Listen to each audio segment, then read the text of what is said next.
Whether you're rebuilding your credit or you're just starting your credit journey, sometimes the only option available to you is to get a secured credit card.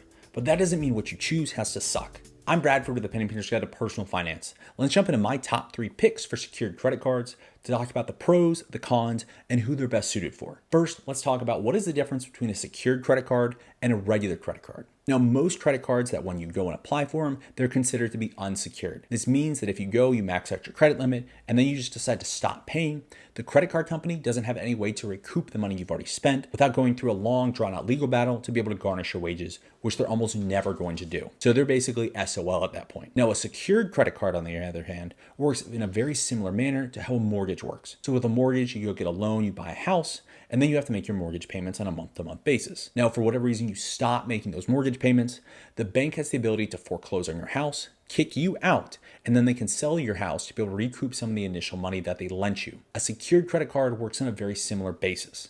So with a secured credit card, to be able to open it, you have to provide an initial security deposit. And that deposit is going to serve as your collateral. Typically, a minimum amount required is going to be $200. And however much money you put up, that is going to be your credit limit. And then that protects the lender. So for whatever reason you stop paying, then they can close your account and then they keep whatever collateral that you had deposited all the way up to the amount that you had spent. And that is going to protect them and be able to keep them from losing out on money based on your spending decisions. So because in almost all circumstances, a secured credit card requires you to keep a deposit that you can't touch, that is for the lender's benefit, secured credit cards are almost always worse off compared to an unsecured credit card. So the whole goal is to use a secured credit card for a short amount of period to be able to use it as a stepping stone to increase your credit score so that way you can apply and get approved for an unsecured credit card, which allows you to get your initial deposit back. With the goal of eventually moving on to an unsecured credit card, here are my 3 requirements for what is going to be considered a good secured credit card. The first one is that it can't have an annual fee. You're working on rebuilding your credit, there's no reason for you to pay an extra fee to be able to do so. Well, you might hear that some cards that do have an annual fee are going to help you build your credit faster. That's just not really any true. You might have a little bit better rewards rate, but again, your goal of your secured credit card is to help you build your credit, so there's no reason to pay anything extra to be able to do so. My second requirement is the ability to earn points or cash back on your purchases. Now, the credit card company that gives you the secured credit card, they're making money anyway based on their transaction fee they're charging the salesman or the merchant that you're shopping at. So you should at least be getting a small cutback of that is going to help you build your savings faster or pay off debt.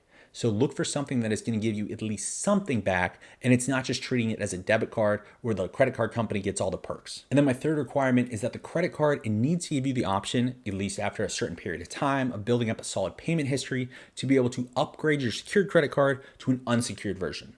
The reason you don't want to not have this option is that if you have a secured credit card that doesn't allow you to do that, eventually you're going to move on to an unsecured credit card, which you're going to have to apply for a new one, which is going to count as a new source of credit. So you can give you a minor ding. But really the bad part here is then you're left with a secured credit card that you have 2 options.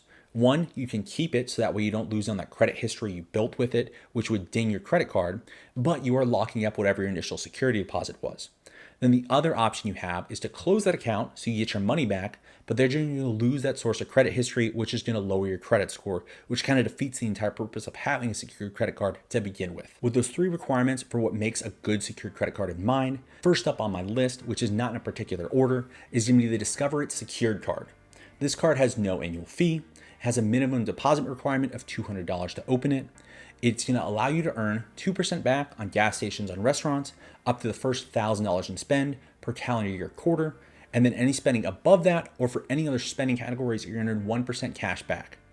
Then at the end of your first year, the Discover benefit that you're going to get is that they're going to match whatever your cash back is, which is going to convert that gas in restaurants to a 4% cash back earned, and then all of their spending is going to be up to 2% for that first year you have the card. Then after 7 months of having the card, you're going to start being eligible for automatic reviews that are going to happen periodically, and then Discover is going to look at your payment history, and then they're going to decide whether or not you qualify to move from your secured version of the card to an unsecured version of the card, which is going to give you your deposit back. And then finally, like all cards I have on this list, it doesn't have a foreign transaction fee. So whether you're traveling for business or pleasure, there's no reason to be paying extra just to be able to use your card overseas. Then next up on this list with a cashback rewards rate that is competitive with even unsecured cashback cards is going to be the Capital One Quicksilver Secured Cashback Rewards Credit Card. That's quite a mouthful, but it does give you some pretty nice perks once you have it.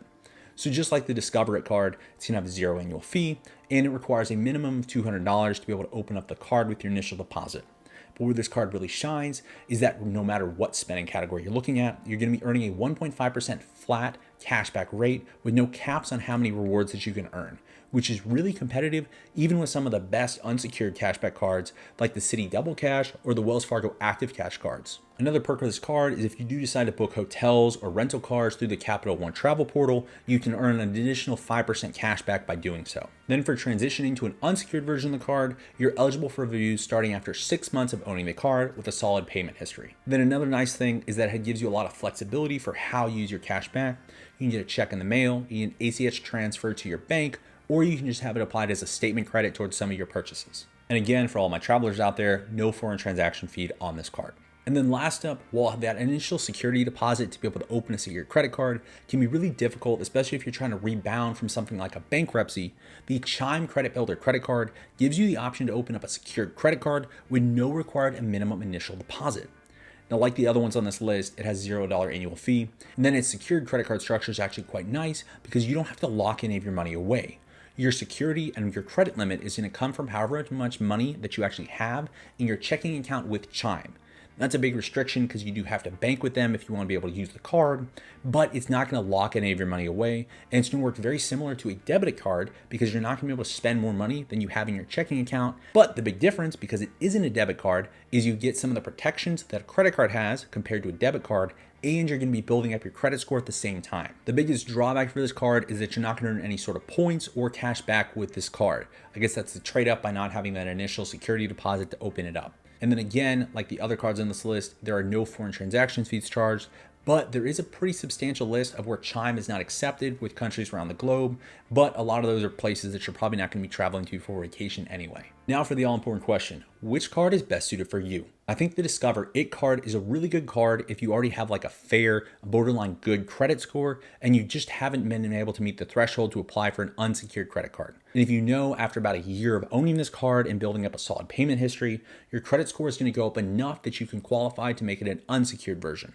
The benefit here is that if you hold it for that first year, you're going to be getting that awesome Discover It cashback match on whatever cashback you've already earned, and then move on to an unsecured version, which is going to give you all the benefits of the cashback match without really losing out on anything. Now, if you do have a really bad credit score, or if you're just starting out, you might want to be looking at the Capital One Quicksilver secured card instead because of that amazing 1.5% flat rate cashback, which even if it takes you several years to be able to either rebuild from something bad like a bankruptcy or a foreclosure or something where you had defaulted on a loan, or you're just starting out and you want to have a solid card that you can use year after year after year, getting that flat rate 1.5% cash back is not going to be hurting you in any way at all. And then lastly, the Chime Credit Builder card, while it wouldn't be my first choice because it's not giving you any cash back or points when you earn on your purchases, it does give you that really unique ability to be able to open up a secured credit card without having to lock your money away with that initial deposit. And so if you are struggling paycheck to paycheck, that is a good option to be able to get you back into the credit card game, to be able to start working on and building your credit to put it in a better position. But once your credit is in a better shape, credit cards really open up a world of possibilities with between points and perks to be able to help you move your money just a little bit further. And once you get there, you're definitely going to want to check out our full list of credit card reviews to help decide which one's going to be the best one for you. Thanks for watching, and from your first penny to your first million, we're here to help.